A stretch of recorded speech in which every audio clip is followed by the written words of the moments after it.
नाजरीन, आपको पंजाब असम्बली लिए चलते हैं, जहां मुस्लिम लीग नून के रहनुमा राना मशहूद अहमद खान खसूसी खिताब कर रहे हैं।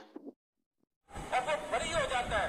ख्वाजा साद सलमान रफीक साहब बैठे हैं, मतलब ये हो क्या रहा है मेरी आपके तवस्सुत से, क्योंकि सर इस तरह जो हम सिलेक्टेड अकाउंटेबिलिटी है, चाहे वो किसी की भी हो, हम उसकी मुखालफत करते हैं।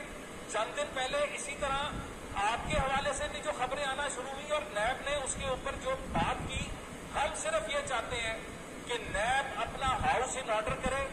यहाँ पर नैब की वजह से बिजनेस, कोरोना तो बाद में आया, बिजनेस के तबाह होने की एक बहुत बड़ी वजह नैब का वो सलूक था जिसकी वजह से बिजनेस जो है तबाह हो गया।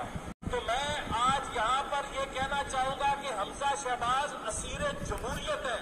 हमजा शहबाज की जो कुर्बानी है, चाहे जब वो मुशर्रफ की आमरीत थी तब भी हमजा शहबाज जो थे पाबंद सलासल थे, और यहाँ पर बैठकर उन्होंने जिस तरह की सोबतों का सामना किया, और आज फिर हमजा को टारगेट करके ये समझते हैं अगर कि मुस्लिम लीग का जो मिशन है उसको नाकाम कर सकेंगे तो ये जितने मर्जी और गिरफ्तार कर ले, मुस्लिम लीग अपने मिशन पर नवाज शरीफ और शहबाज शरीफ की सरबराही में और हमजा की कुर्बानी से हम आगे चलते रहेंगे। मैं यहाँ पर अपनी बात सर इस शेर पर खत्म करूंगा। तो सिलसिला नाज रख नहीं सकता, मुझे वो सच कहने से बाज रुक नहीं सकता। वो मेरे हालात तो नासाज कर सकता है, वो मेरे हालात नासाज रख नहीं सकता। बहुत शुक्रिया जी राना साहब, thank you very much sir. अब ये आखिरी पॉइंट ऑफ ऑर्डर है, जरा काम को आगे बढ़ाएं। सर एक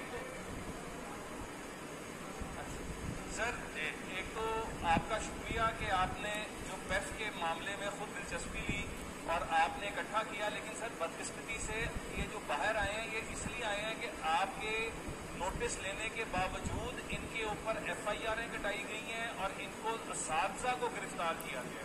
तो सर ये इंतहाई कंडेमेबल है, और इस पर मैं आपसे चाहूंगा कि आप इससे जिस तरह पहले आपने इसके अंदर देखा था, क्योंकि ये तालीम का इशू है और असातिज़ा का इशू है, और अगर ये ज्यादा पूरे पंजाब के अंदर इस वक्त एक जो है इंतहाई तशवीश इस पर पाई जाती है।